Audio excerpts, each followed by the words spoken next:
rider, sa dami nung na-encounter natin mga feedback, nakita natin na pala ganito, hindi pala dapat gano'n. Kaya nag-try kami magbuo ng bago. Nice. Na, So ito na yun. Naka-design siya as trail boot. Trail boots talaga. Usually, mga trail rider ang customer. Oo. Kaya Correct. lalabas kami nung may spike ng mga swela. Siguro Oo. dito. Yan. So,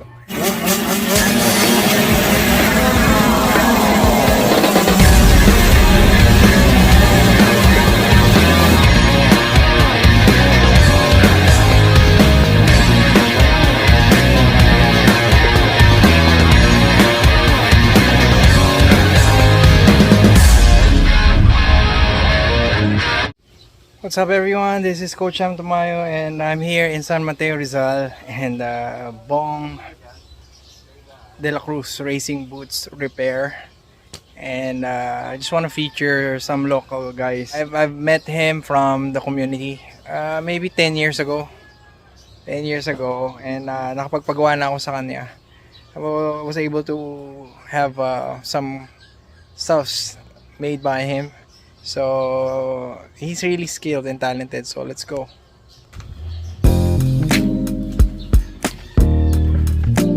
Hello Bong.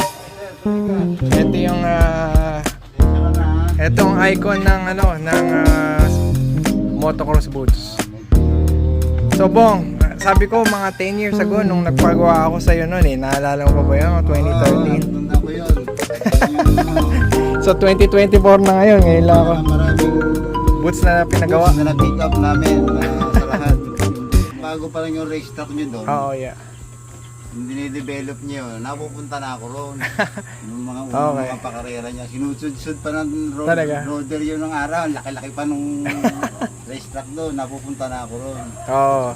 So basically, Bong, saan ka, kailan ka nagsimula gumawa ng mga, kasi if you don't know guys, pag off-road riding, especially motocross riding, medyo malakas maksumira ng boots yan because of the terrain and depende sa dalas na gamit. So it's so expensive to buy a brand new boots. So ang ginagawa namin here in the Philippines is we go to Mr. Quickie, yung mga ganun, pero they don't accept anymore. Hindi nila kaya. Pero si Bong, kayang-kaya. So, nandito Bong. Kailan ka nagsimulang gumawa nito? Ano yung background mo? Yun sir start kami sa boots, sa racing boots, mga 20 years ago. 20 years ago. Mga ganyan, magsimula kami. Okay. Yung panganay ko, 21 na ngayon. Oh, yeah. Nag-start 20. kami, wala pa kaming anak. Okay. Yun ang sukatan ko nung Oo. kailan kami nagsimula, yung ang panganay ko. Okay. Yan mga 2 dekada sa boots. So, ito, ikaw talaga gumagawa. Handmade yan. Yung mga Filipino made. Ganyan yan sir, Basta lahat ng original, pag dinala dito, kahit yung pinakamura hanggang sa pinakamahal, nire-repair, nire-recondition namin. Oo. Nice. Nag-start kami sa boots repair. Okay. Hanggang sa katagalan, na-try namin yung customized na. Okay. So, meron ka na ng sarili. Meron ka bang sample dyan ng mga... Meron dyan. Mama, Boots mo? asul dyan, patingin. So, meron na siyang sariling boots. Customized na. So, Customized hindi na kami. nire-repair yung mga, like, ang mga branded. Garni, di ba? Yan, Alpine Basta Star. mula top of the line Yeah, brands top of hanggang the sa line. low-end brands, Mhm. nire-repair. Correct. So, Nire-repair. matanong ko lang, ano ang sa experience mo, parang matibay na boots? Pinakamatigas gawin. Yung mga original na galing Europe. Yan, Garni, yung Alpine Star, Italian made dati lahat yan Oo. Tapos yung CD, Italian made. Oh, yan. yeah. Yan. Pero ngayon, ang natitirang Italian made, yung Garni. Kanina lang ang Garni ang natitirang matibay. brand na made in Italy. Ilalabas ko. Saka yan, yung CD. CD. Pero meron na rin siyang cheap version na kamukhang-kamukha Yung galing sa Italian made na CD. Aha. Pero hindi na siya galing sa Italy. Okay, Bong, etong design mo na sariling sa'yo, magkano yung ganyan?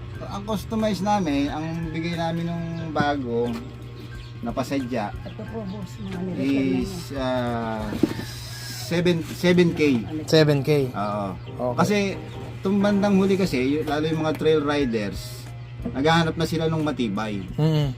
Kasi nga, pan-trail eh. Tsaka yung hindi madulas sa butik. Yung hindi madulas. Usually, yung mga... Alam mo naman din San Mateo, yung mga floor lumabas wax ang na tawag mga- namin dyan eh. Yung lumabas na mga original, hindi spiky yung ilalim. Oo. Di ba? Ito, lately na lang, Lately na lang eh. naglabas ng mga enduro Oo. sole na... Oo, andulas. Oo. So, So, hindi uso yung ganun. ang tawag namin dyan eh, floor wax. Puro madudulas. Yeah. Kaya yun, nag-try kami mag-assemble ng bago. Na talagang designed sa Filipino terrain. Na customize nga, na local made. Oo. Gumamit kami nung genuine leather. Kasi sa tagal ng experience sa repair, alam namin yung matibay na materials tsaka yung hindi matibay. Oo. Kaya kahit hindi kami rider, sa dami nung na-encounter natin mga feedback, nakita natin na ito pala ang dapat. 20 years ba naman eh? Alam mo, sa swelas, dapat pala ganito. Hindi pala dapat gano'n. Kaya, nag-try kami magbuo ng bago. Nice. Na, So ito na yun. Naka-design siya as trail boot. Trail boots Kasi talaga. nga, usually, mga trail rider ang customer. Kaya Correct. lalabas kami nung may spike ng mga swelas. Oo. Yan. So, ito yung swelas na talagang pwedeng-pwede sa putik. Tsaka yung putik dito sa atin kasi madulas talaga eh. Hard pack, tapos biglang pag umulan, ako po, Ulan, talagang napakadulas. Ang ginagamit namin, kasi ang original, karamihan, expirable yung materials niya, mga synthetic na nababakbak. Ang ginawa namin, mga genuine leather. Tapos ang isa pang major problem ng original, expirable yung mga plastic protective parts. O tinira namin ng non-expirable materials yung mga protective parts niya. Gumamit kami ng rubber. Okay. Nice. Kaya pag nangyari siya, mas matibay. Mhm. Mas matibay talaga doon sa original. Oo. Hindi sa niyayabang namin yan, pero talagang matibay talaga Subok siya. talaga. Hindi nga lang siya ganun kapogi sa original. Oo, syempre. Iba talaga yung Syempre, dating ano ng na yun. original. Eh, Makina na kasi yun eh. Oo, machine na talaga. Talagang ginagastusan na nila yun para mabuo yung isang boots. Mhm. Dito, talagang handmade yan. Karamihan. Ginagamit natin sa kamay. Mhm. Ano na isang yan? Ito yung sample ng swelas namin na Oo.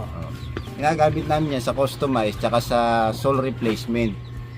Halimbawa, yung makikinis, gusto niya ng may spike, ganyan ang ginagamit namin.